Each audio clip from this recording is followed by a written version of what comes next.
artificial intelligence, it is coming full steam ahead. And I think for every company, they will have to wrestle with what is the right way to embrace this technology. But I don't think it's an option for anyone not to. Welcome to Technovation. I'm your host, Peter High. My guest today is Ramon Richards. Ramon is the Chief Technology Officer of Rowe Price, a global asset management firm that manages $1.7 trillion in client assets. As Chief Technology Officer, Ramon leads global technology and the cybersecurity teams. In his 2 years in his role, he's led a broad modernization of the technology of the company focused on advancing artificial intelligence. He's also upskilled the team, reflective of where the business is going. I look forward to hearing more about each and more through this conversation.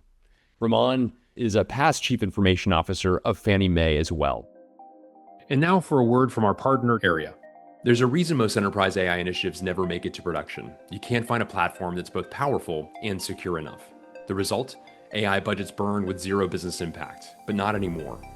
Airia is the enterprise AI platform that delivers speed without compromise. Unlike other platforms that force you to choose between fast deployment or secure operations, Airia brings speed and security together.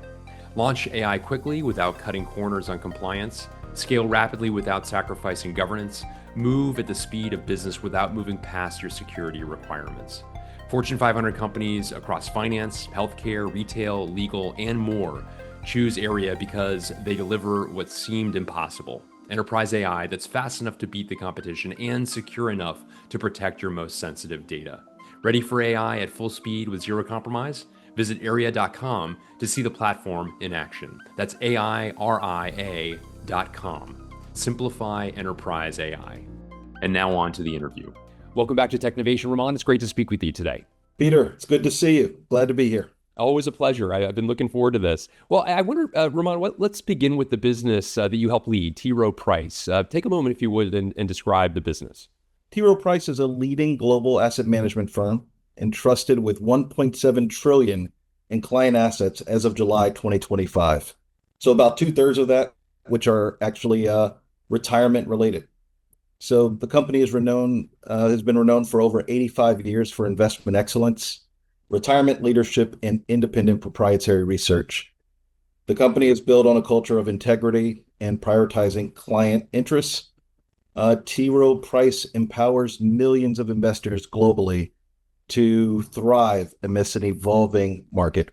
We certainly have that. That's for sure. I appreciate that overview. We do. Likewise, can you take a moment and describe your role as Chief Technology Officer?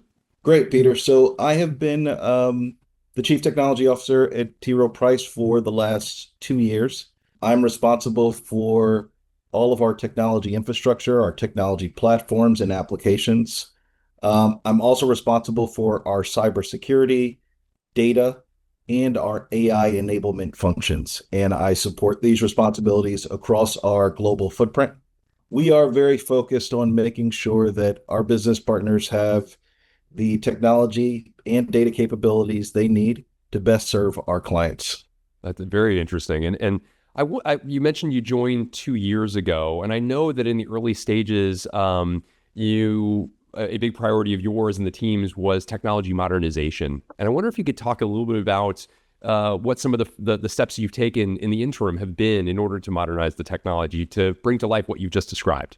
I will tell you, when I joined the company, I spent a better part of the first year listening to my business stakeholders, technology leaders, data leaders, associates, really getting an understanding of where the company was on our journey of managing and advancing our technology foundation.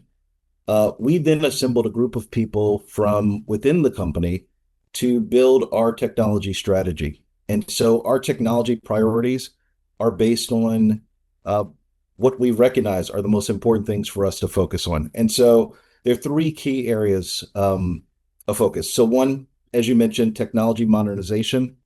For us, that is really about making sure that our technology is ready to support the needs of tomorrow from our business. We have been focused on retiring legacy systems that at times can slow down delivery of new capabilities. We are introducing new data capabilities with the emergence of artificial intelligence, an accelerated need to make sure that our data is ready to support and enable the business. Uh, Overall, we're looking to simplify our technology environment. So we are focused on sunsetting or retiring technology tools that are unnecessary based on where we're going, but really instilling a lot of discipline around target state tools that we need, looking to eliminate redundancy. So again, we can operate more efficiently. From a process standpoint, we have been focused on maturing our scaled agile practices. So we understand the importance of close business and technology partnership so that we can deliver new solutions as efficiently as possible.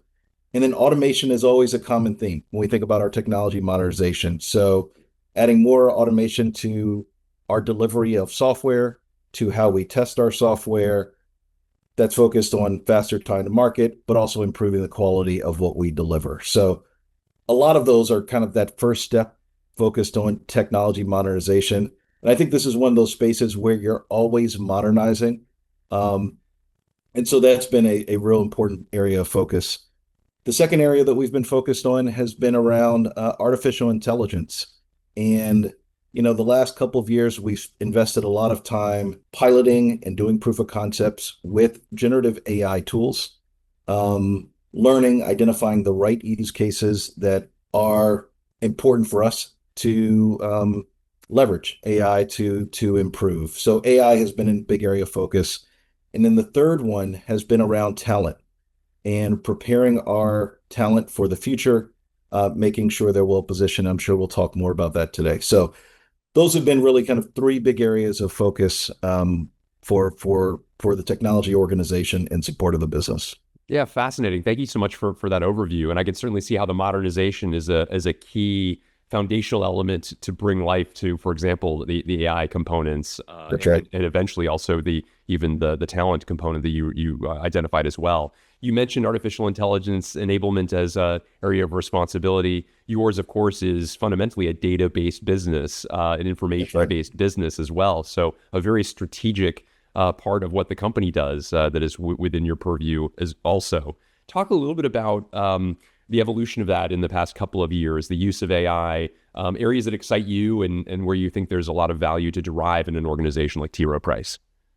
We see AI as advancements in AI are introducing capabilities that will transform our way of operating, will probably impact every role in the company. And so while we've been working on AI solutions with our data scientists and engineers since 2017, um, 2 years ago, we stood up a AI labs function, which is essentially a center of excellence that was really focused on generative AI and what generative AI could mean for T. Rowe. We partnered with different stakeholders across the enterprise to launch the right pilots, proof of concepts to better understand the technology, and have learned a lot over the last couple of years. We've spent time working closely with our risk and our legal partners in data privacy and architecture to make sure we have the right guardrails in place. We know the importance of scaling responsibly and making sure, again, that the right controls are in place to protect the company. Uh, some of the areas where we have seen some really positive gains are in our investment and sales space, being able to leverage generative AI to gain deeper data insights into our proprietary data, um, call summaries, insights about our sales data, getting better perspective and insights on what's important to clients and how we bring the right solutions to bear. From a software engineering standpoint, we've been able to leverage AI tools as co-pilots for software development, accelerating our ability to deliver internal code that we're building. And then we've introduced tools for all associates. We have a tool that we call Chat TRP, and this is for general information and insights and able to leverage functionality like summarization to just add productivity to everyone's, kind of daily function. So we look at that as the tip of the iceberg. We have a long list of use cases that we are scaling up to focus on. And again, we will step carefully, making sure that we have the right controls in place. But we do see a future where these AI solutions are everywhere, and we want to make sure we harness that power in the right way. Fascinating. You mentioned the talent component to your priorities as well, and talk a little bit about how you've thought about that, especially in the age of AI, of upskilling a team to be able to deliver what you're describing. The technology is all well and good; it's the people behind it that determine its effectiveness. Obviously, talk a bit about how you've thought about that. While we think the journey that we're on, the talent needs will evolve. We do think what's important right away are just increasing AI literacy across the entire enterprise. So we have launched trainings um, that focus on things like prompt engineering and how do you leverage AI as a part of your day-to-day life. So experimentation understanding is really important. We think for a lot of roles today that AI will enhance the ability to deliver on their job. I think future advancements in AI could be more disruptive to people's roles, but I do think it's important that everyone understands, figures out what does it mean to be AI enhanced in the role that they're in, and really take a look at what do you do each day and determine how could AI um, help us operate in a more effective way. We're also being very deliberate about the type of training that we're rolling out. And so we started this over a year ago. We are training our technology associates on cloud, where we're moving more of our assets to the cloud, AI, which I mentioned, more advanced training on executing efficiently through scaled agile practices. We're also looking to groom and develop more solution architects who that's a role that I think is going to be really important in the future. These are people who we're looking at who will be able to integrate our AI solutions with our existing applications and look for opportunities for us to simplify how do we get to the outcomes that we need to get to. We'll continue to evolve the training that we offer as we learn. When we think about our future and being best positioned, it is the talent that we have that's going to get us there. And so, again, prioritizing getting our organization ready for the future is a high priority for us today.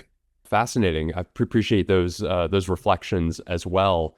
I wanted to also ask you a little bit more about you're starting to allude to some of the cultural elements associated with this. That it is important to reflect upon how this actually may impact one's culture, and that yours is a storied one, as you mentioned, an organization that has been around for a long time and has an extraordinary legacy. Can you talk a little bit more pointedly about your thoughts about the impact to culture from artificial intelligence? Artificial intelligence, it is coming full steam ahead. And I think for every company, they will have to wrestle with what is the right way to embrace this technology. But I don't think it's an option for anyone not to. I think it will have a positive impact on T. Rowe Price's culture. I think we will figure out how do we maximize the productivity gains that we are able to capture from these tools. As we move forward, we'll become, I think we will see more integration of AI capabilities into the solutions we offer. We are spending quality time with third-party products that we use today, looking to unlock new AI features that they're introducing. So again, I think a really positive impact on how we operate and the type of solutions we're able to deliver for our clients. Now, I also think what's going to be really important, and we're focused in these areas as well, are the change management responsibilities. So how do you get the company and all of our associates ready for a different way of operating? How do we change our workflows? How we do day-to-day work, and what does it mean to build trust in some of these tools? What are the right checks and balances that have to be in place? Where do we potentially have to change some of the controls we have now that we are moving in a direction where AI is going to be more incorporated into day-to-day activities? We talk about human in the loop and the responsibility of the human to verify results that are produced from AI. This is an area that we'll continue to focus on. We know that some of these tools just really make getting to the outcome seem really simple and straightforward. We know sometimes the outcomes look like they are the right answer.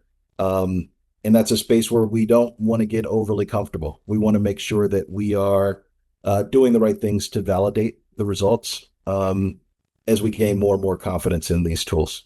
Ramon, I wanted to also ask you, this was 2 years ago was the first new beginning at an employer in quite some time. You'd worked for over 2 decades at Fannie Mae. We got to know each Yes. other when you were with that company in a number of leadership positions, including as chief information officer of that organization. Now, 2 years in, as you reflect back on this new beginning, what was it like after so long to find yourself in a new environment, new company, new industry, related, cousins perhaps in some ways, Right. but nevertheless a new industry for you as well. Talk a bit about that change for you personally. I will tell you, I'd been at Fannie Mae for over 24 years, and it was the company where, I grew up and I learned a lot of important lessons around how to execute successfully, how to manage through challenging initiatives, uh, just a lot of really positive experience that really helped frame the leader that I am today. So, I will be honest. I mean, making a change to a new company, to a new environment, was a big step. And I will tell you that I have really enjoyed the last 2 years. The culture at T. Rowe Price is outstanding. It's a group of people who really care about our clients. They really care about each other. It is a company that's focused on making the right decisions that allow us to deliver the best answers for our clients and position us well as a company. Each person that I've interacted with, I've walked away feeling like that was a really pleasant experience. So I felt like I walked into a really good environment. And then I've been energized by the challenges that are in front of us. So, we are a company that's focused on how do we best position ourselves for the future. Uh, there is a clear understanding that data and technology and our cybersecurity capabilities play an important role in that future. And the type of collaboration and partnerships that have been formed in order for us to do really important work, have happened right away. So a really positive experience for me. We're doing a lot of the challenging work and really addressing it head on.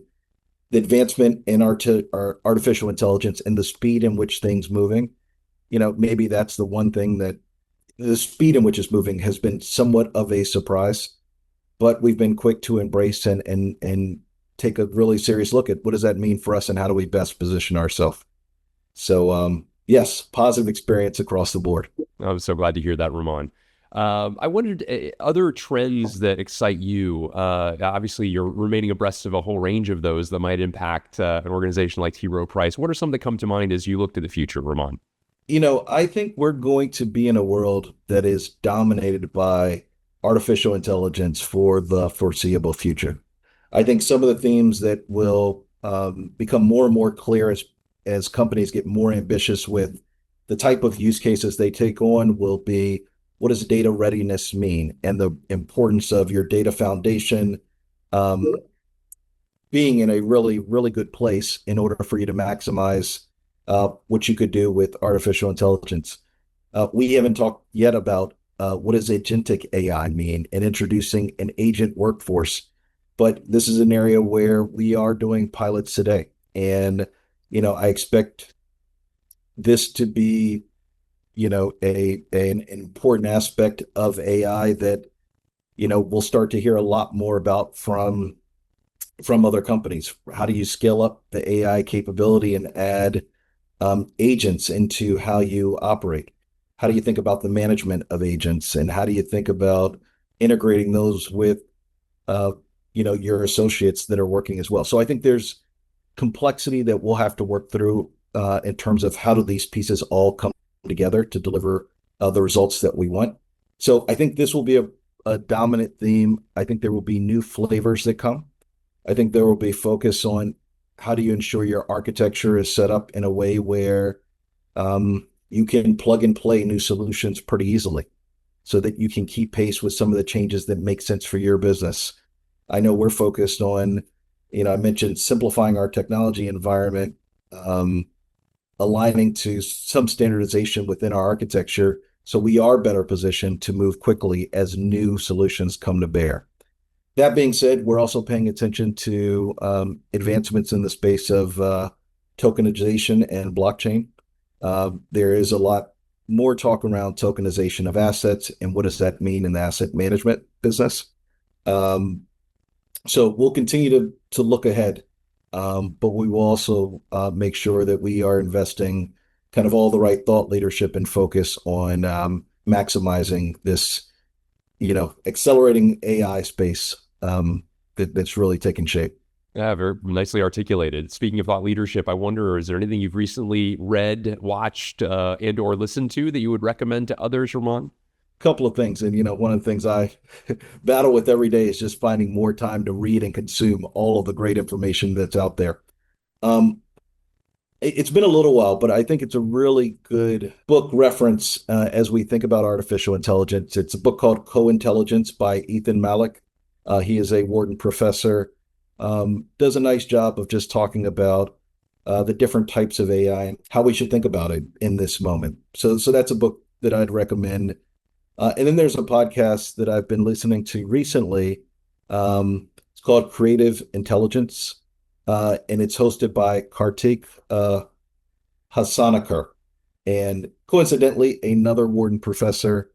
I'm also a Wharton grad, so that's just a strange coincidence, but it's a podcast that's focused on looking at artificial intelligence from a number of different dimensions. How do we think about the impact of AI on our workforce? How do we think about it from a risk perspective? Exploring what's on the horizon with different guest speakers. So those have been two recent sources of really good insight and information. Yeah, great recommendations both. Whether they're from your alma mater or not, I really like those. Ethan Malik is a past guest on this podcast, and certainly somebody of tremendous depth. As are you, Ramon. I really appreciate you taking time today, sharing a bit about the work that you and your team are doing, the change you've already enacted across 2 extraordinary years. Looking forward to remaining abreast of continued progress. Thank you again for making time for me today.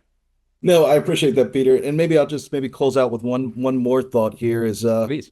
I'm really proud of the progress that we are making in modernizing our technology and really positioning ourselves well for the future. So I know I talked about legacy, but we're looking at improving our production operations, improving things like workplace technology.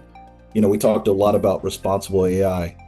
Again, we're investing a lot in making sure that our data products, our data capabilities are well positioned and world-class and ready for the things that are next. So it's really energizing. Our work is cut out for us. There's a lot to do, but I'm excited about the road ahead. I'm so glad that you are, and certainly comes across throughout the conversation. Thank you again.